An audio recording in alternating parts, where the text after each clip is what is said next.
Good morning student. आज हम सब पढ़ेंगे पत्र लेखनम। संस्कृत में पत्र कैसे लिखा जाता है इसके बारे में आज हम सब सीखेंगे।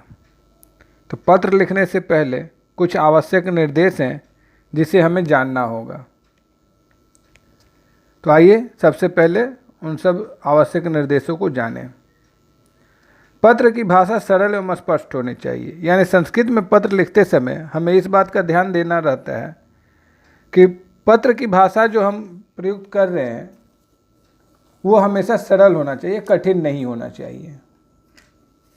दूसरा कह रहा है पत्र संक्षिप्त और सार गर्भित होने चाहिए, अर्थात पत्र लिखते समय हमें यह ध्यान देना चाहिए कि कम से कम शब्दों में पत्र पूरा लिख देना होगा और जो भी हमारा पत्र लिखने का उद्देश्य है वो कम से कम शब्दों में पूरा हो जाए। अपने मित्र को पत्र लिखते समय आरंभ में सहस्नेह, नमस्कार, सप्रेम, नमस्ते आदि लिखते हैं। अर्थात जब हम अपने मित्र को पत्र लिखेंगे तो संबोधन के लिए हमें सहस्नेह, नमस्कार, सप्रेम, नमस्ते ये सब लिखते हैं तथा अंत में भवदीय, सुहृत, भवत्सखा, अभिन्मित्रम आदि शब्दों का प्रयोग करना चाहिए। यानी अंत में लिखते समय हमें इन सब बातों पर ध्यान देना होगा कि लास्ट में हम लिखेंगे भवदीय, सुहित्र, भवत्सखा, अभिन्मित्रम। अगला है पारिवारिक पत्र लिखते समय। पारिवारिक पत्र लिखते समय अपने से बड़ों को आरंभ में सादर नमस्कार, नमो नमः, सादरम नमामि आदि शब्द लिखे जाते हैं। यानी प्रारंभ में हम अपने से बड़ों के लिए सादर नमस्कार, नमो नमः, सादरम नमामि आदि शब्द लिखेंगे और अंत में भवदीय, पुत्र, पुत्री जो भी है, भवताम आज्ञाकारी आदि लिखते हैं। अगला है जिस स्थान से पत्र लिख रहे हैं उस स्थान के वाचक शब्द में पश्चिमी विभक्ति या तह प्रत्यय लगाया जाता है। जैसे अगर आपको लिखना है हैदराबाद, हैदराबाद लिखना है तो हैदराबाद तह कर देंगे, हैदराबादात कर देंगे। छोटों को आरंभ में चिरंजीवी, शुभाशीष, आशीर्वाद आदि लिखा जाता है तथा अंत में शुभाकांक्षी या शुभेच्छु लिखते हैं। अनौपचारिक पत्रों में प्रधानाचार्य, प्रकाशक आदि को आरंभ में आदरणीय, श्रीमंत, श्रीमन, मान्यवर आदि लिखे तथा अंत में भवदीय, शिष्य, भवदीय आज्ञाकारी, विनीत, भवत कृपा पात्र, निवेदक अथवा प्रार्थी आदि लिखना चाहिए।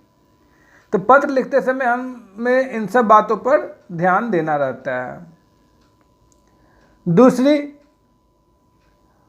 कि पत्र लिखते समय हमें यह भी ध्यान देना चाहिए कि पत्र आपका कम से कम शब्दों में सार्थक हो, अर्थात पूरे उद्देश्य को पूरा कर लें। तो आइए अब हम सब जो है एक पत्र लिखने का प्रयास करते हैं। कह रहे विद्यालय से पर्यटन कार्यक्रम से अनुमति पित्रम प्रति पत्रम, यानी विद्यालय के पर्यटन कार्यक्रम में अनुमति मांगने के लिए पिताजी को एक पत्र लिखना है। तो आप देख रहे हैं कि पत्र जो है रिक्त स्थान में लिखा गया है, नीचे मंजूषा दिया गया है। तो सबसे पहले हम पत्र को एक बार पढ़ते हैं और उसके बाद मंजूषा पढ़ेंगे। इससे क्या होगा कि पत्र पढ़ते समय हमें यह आभास हो जाएगा कि कहाँ पर कौन सा शब्द की अनुपस्थिति है और वह मंजूषा में है या नहीं।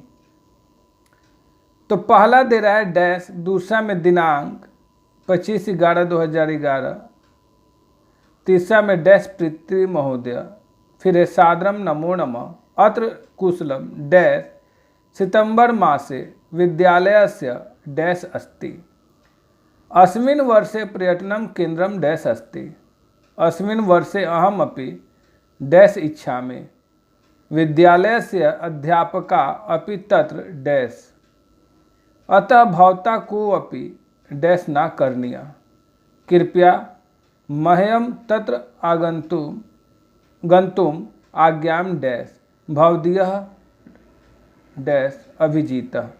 तो ये पत्र था। अब मंजूषा में हम देखेंगे, पहला में है छात्रावासः गंतुम तत्रास्तु पूज्य पुत्रः गमिष्यन्ति चिंता कुरुक्षेत्रम यच्छतु पर्यटन कार्यक्रम। तो सबसे पहले हम लोग लिखेंगे पहला में छात्रावासः, दूसरा में लिखेंगे पूज्य यानी पूज्य पितृ महोदय, अत्र कुशलम तत्रा अस्तु, अत्र कुशलम तत्रा अस्तु। तीसरा में होगा तत्रा अस्तु। सितंबर मासे से विद्यालयस्य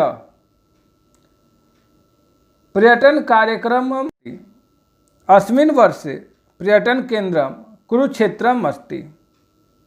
अस्मिन् वर्षे हम अपि गन्तुम् इच्छामि, अस्मिन् वर्षे अहम अपि गन्तुम् इच्छामि। विद्यालयस्य अध्यापकाः अपि तत्र गमिष्यन्ति। अगला रिक्त स्थान में होगा गमिष्यन्ति। अतः भवता कोऽपि चिंता ना करणीय, यहाँ रिक्त स्थान में होगा चिंता ना करणीय। कृपया मह्यम तत्र गन्तुम् आज्ञाम यच्छतु, यहाँ पर होगा यच्छतु। अंत में है भवदीयः पुत्रः। तो इस प्रकार आपने देखा कि हम सब ने पहले पत्र पढ़ा, फिर मंजूषा पढ़ा, उसके बाद रिक्त स्थान की पूर्ति की। तो इस तरह आप अपने संस्कृत व्याकरण पुस्तक से और अभ्यास करेंगे, कौमुदी संस्कृत व्याकरण से, और अपने उत्तर पुस्तिका में लिखने का अभ्यास करेंगे। धन्यवाद।